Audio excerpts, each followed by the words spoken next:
Porfiria, a Tének girl from San Luis Potosí in Northeastern Mexico, dealt, along with her family, with the uncertainty of fulfilling her right to an education. With the support of her parents and her good bilingual teachers, she was able to learn to speak Spanish and also to write and value the Teének language. With great effort, she graduated from primary school. Now, as a teenager, Porfiria is studying secondary school in the municipal capital. At the same time, she faces the challenge of achieving her dream of obtaining a professional degree and building violence-free relationships.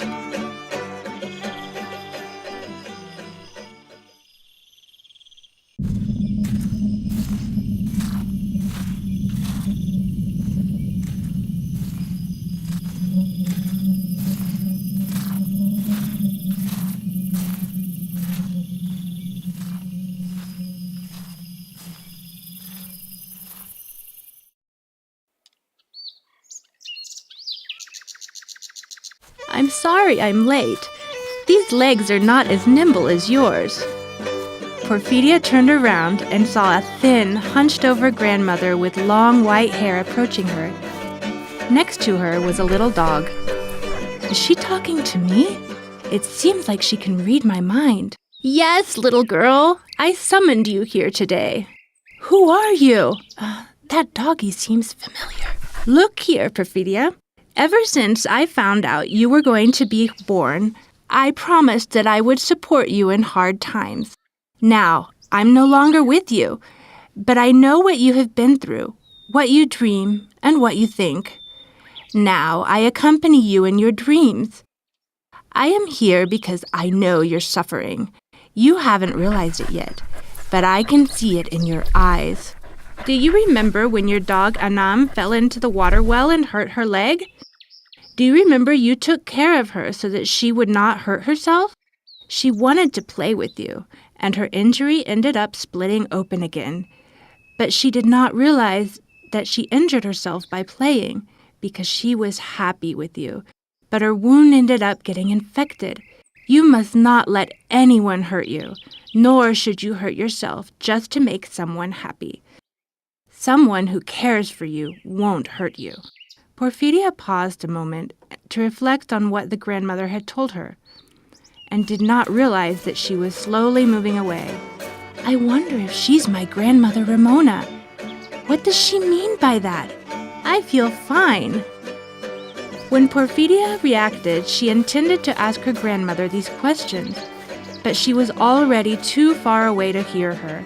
She tried to shout to her, but her voice wouldn't work. She was only able to listen to her saying happily, "Jump! Jump! Like a little fish!"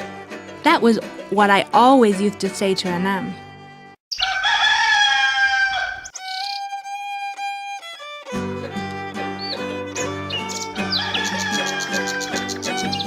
What was my grandmother trying to tell me in that dream? My family is fine, also my friends. I have no problems in school. I love music, and I'm getting better at it. Oh, and everything is fine with Pablo. I'm convinced that everything in my life is going well. After reflecting a bit on her life, Porfiria started to get ready to go to school. Today she would see Pablo, her boyfriend, who was older than her. He was born and raised in the municipal capital and worked as a stock boy in a store, and didn't know much about Porfiria's community. She fixed her hair up more than other times and used a perfume he had given her as a present. When she finished school, she waited for him to go to the creek, a very pretty place in the town's outskirts. There they would spend their time together, alone. Only her best friend Isa knew about their relationship because Porfiria was afraid that people would get the wrong idea about her. Skinny girl, why don't we go to the plaza or play video games like the other couples in town? I've been wanting to treat you to an ice cream for a long time. I've told you before, sweetheart, I don't want us to be seen because the rumors might reach my parents, and I wouldn't want them to think I'm not committed to my studies. The thing is that you don't care for me as much as you say. Maybe there's someone else, and that's why you're trying to hide me away. Don't say that. You're hurting me. I love only you. But you know I can't tell my parents about us because they would worry and think I want to get married and have children soon like most of the girls in the community. So you don't want to marry or have children with me? Porfiria was quiet, thinking. She had never thought about that. But he assumed that she didn't answer because she did not care for him. She was on the verge of tears, and when he noticed this, he apologized for speaking to her so harshly. Look here, Skinny. Don't you worry about continuing your schooling. After all, I'll provide for you and our kids. What's more, my boss is looking for a maid to clean his house. If you work with him, soon enough we can put together enough money to build our home. Pablo's words filled her with doubts. She was deeply in love with him, but did not want to stop going to school. She would not abandon her dream of becoming a lawyer. I want to help people, stand up for women that have been mistreated, like my grandmother.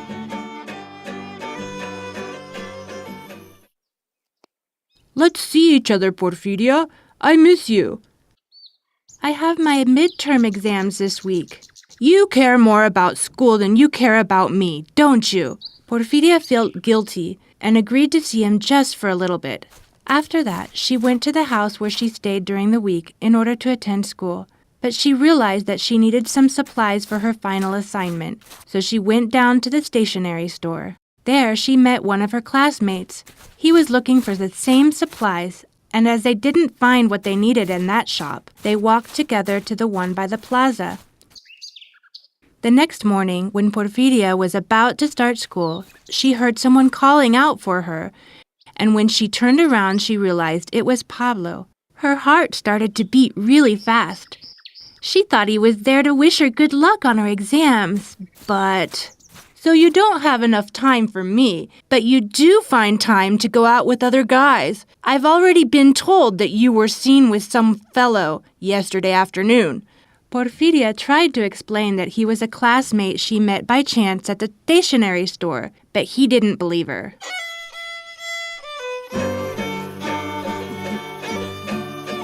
I don't want our relationship to end. I love him, but he doesn't understand me. My dreams. Is this what Grandma anticipated?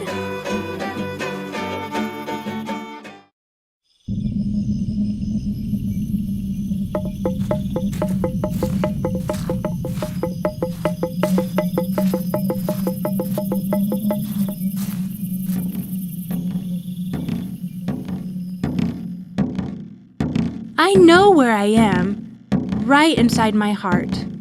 After that moment, Porfiria understood the order of that place. She knew that she could find everything she needed. There were the rivers, stones, and those birds.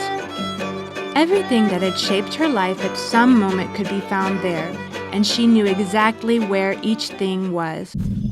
Pablo, in his confusion, gazed at himself in a puddle of water.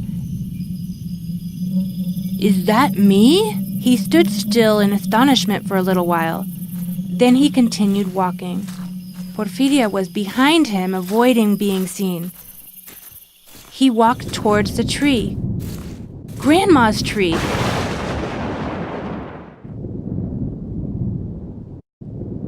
He began chopping it with a machete. Porfiria could feel each machete blow. With each hit, her pulse got weaker. He managed to cut some branches, saying it looked better that way. He reached out to one of the higher ones, a branch that had a bird's nest on it, and when he hit it with the machete, "Leave me! You can't cut more branches! You can't cut down my dreams or my ideas! You can't hurt the ones I love! I don't want you to hurt me any longer!" Porfiria yelled so much that she vented all her anger. Surprised, she noticed that Pablo was very small. Little by little, she calmed down. Pablo, dwarfed, seemed even more confused and dropped the machete. "I'm afraid, Porfiria. I don't know where I am."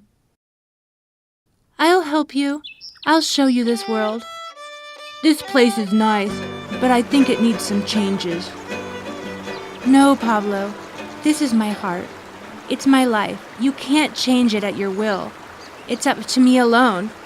And I find it perfect just as it is. If you want to stay here, you have to learn to love it and respect it. This is my place.